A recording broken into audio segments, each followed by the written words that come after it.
बहुत से लोग ना विवाह को लेकर बहुत ज़्यादा परेशान रहते हैं। कुछ लोगों का विवाह हो जाता है तो वो चल नहीं पाता। उनका ये कहना रहता है कि हमने कुंडली मिलान भी कराया था, हमारे सारे गुण भी मिले थे, उसके बावजूद भी ना हमारी आपस में बनती नहीं है, तलाक हो रहा है। तो ये वजह क्या आती है सर? कुंडली में सब कुछ सही होने के बावजूद भी परेशानियाँ क्यों हैं? ये आपने बहुत अच्छा क्वेश्चन किया और आज समाज की एक ये बड़ी समस्या बन चुकी है। बिल्कुल सर। और लगभग ये देखने में आता है 30 साल तक तो शादी हो ही नहीं रही है, 30 से ज़्यादा डिले हो रहा है, हो रही है, उसके बाद विच्छेद हो रहा है। अब कुंडली में जो सप्तम भाव होता है वो पति पत्नी का है और उस पक्के भाव का स्वामी शुक्र होता है। अगर सप्तम भाव में राहु, केतु, शनि या मंगल बैठ गए हैं तो ये भाव पीड़ित हो जाता है, क्योंकि पति पत्नी का घर है ये। इसमें क्या चाहिए? सुख शांति चाहिए, रोमांस चाहिए। अब राहु केतु तो खुद ही कटे हुए हैं, विच्छेद कारक ग्रह हैं। तो अगर सप्तम में राहु या केतु बैठा है तो वो तो विच्छेद को ही इंडिकेट कर रहा है। जी जी। शनिदेव भी विच्छेद कारक है, सेपरेशन करवाते हैं। और मंगल है, वो तो आग का मतलब गोला या फर्नेस कह लीजिए, तंदूर है। तो सप्तम भाव में गर्मी थोड़ी चाहिए, या वहाँ सूरज है, आग का जलता हुआ गोला। जी जी। तो ये 5 ग्रह अगर उससे कनेक्ट हो जाते हैं तो शादी बहुत लेट होती है। हो जाए तो 90% चांस है कि डाइवोर्स हो जाए। जी जी। तो इसके बड़े सरल उपाय हैं।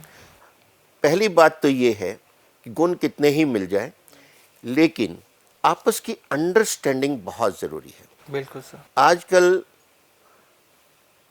क्या कहते हैं कि शादी से पहले मिलना जुलना होता है, डेटिंग होती है, उसमें दोनों को अपने अपने बातें सारी क्लियर कर लेनी चाहिए। बिल्कुल सर। कि आप लाइफ के बारे में क्या सोचते हैं, वो लाइफ के बारे में क्या सोचती हैं, कहाँ उसमें डिफरेंस आता है, कैसे उसको पैचअप करके लाइफ में हम साथ रह सकते हैं, शादी कर सकते हैं। ये तो एक बात हुई।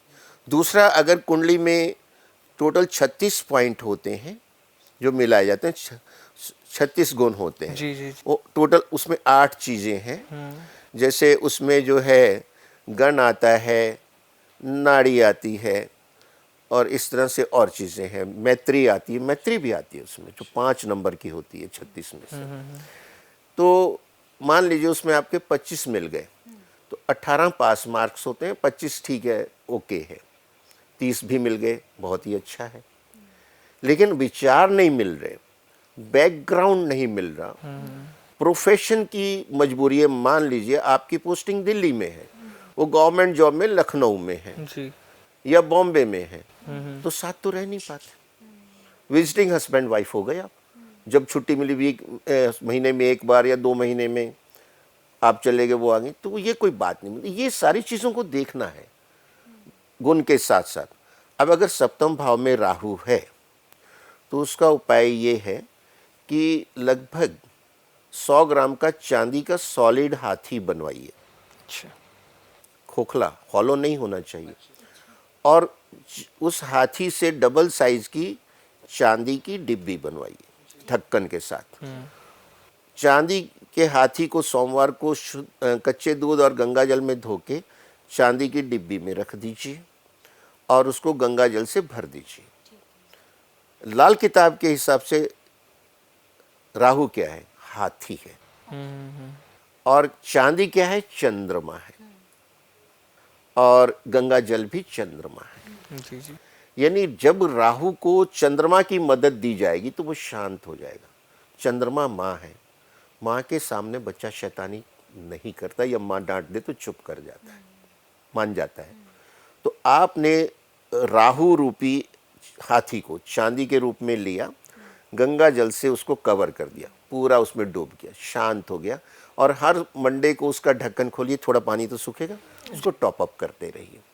इससे संबंधों में राहत मिलते देखी है हमने। अगर सातवें घर में शनि है तो एक बांसुरी में देसी खांड भर के शनिवार के दिन बांसुरी को वीरानी जगह में जमीन में गाड़ दीजिए। अगर सप्तम भाव में सूर्य है तो 7 चौकोर तांबे के टुकड़े बनवा लीजिए एक ही साइज के, और सूर्यवार को वो किसी वीरानी स्थान में दबा दीजिए। इससे थोड़ी राहत मिलती है, उपाय है। लेकिन ये ग्रह जो है वैवाहिक जीवन में समस्याएं पैदा करते हैं, इसमें दो राय नहीं है।